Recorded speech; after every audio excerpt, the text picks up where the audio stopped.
you talk about, it's called India's power elite.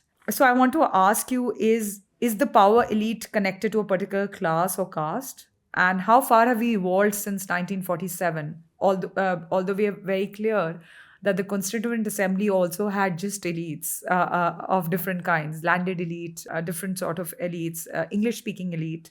And there was an elite consensus, which is also called a Nehruvian consensus sort of a thing. So, what do you think in your understanding? Well, it has changed. I mean, that's the whole point of writing this book was to understand the change. I think the best description we have of what we call the Nehruvian era of the nature of the elite was Ramanor Lohiya's description. That's upper caste, English speaking, and property deserve. That is inherited property. Yes. These are three characteristics of the elite that Lohiya spoke about.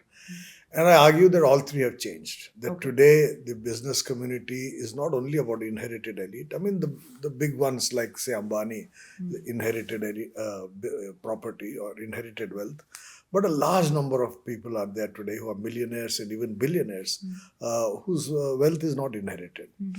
Second, the rise of the OBCs, the middle caste, in politics since the 80s has changed the nature of the caste composition of the elite. I mean, it's no longer just the Brahmins and the Kayasthas and the Reddis and Kammas and Jats, but a lot of middle castes who have come to very powerful positions.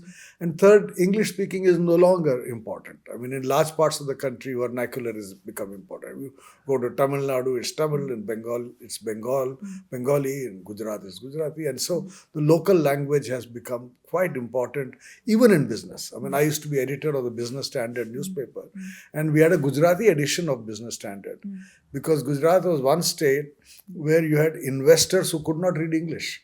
Normally, investor community in the country would be English reading. They would read Economic Times, Business Standard in the English.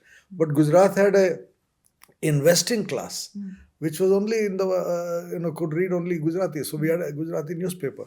So all the three characteristics of the elite that Lohiya talked about of the Nehruvian era are no longer relevant. And in a sense, that's the change that I look at. Of course, there are changes in other institutions. For example, the bureaucracy. In the 50s, 60s, before independence, the Indian civil service, typically it was the upper caste who went into the civil services, right? That began to change, as particularly in southern India. I mean, even today in the north, a large number of those who go in for civil service exams come from the upper caste.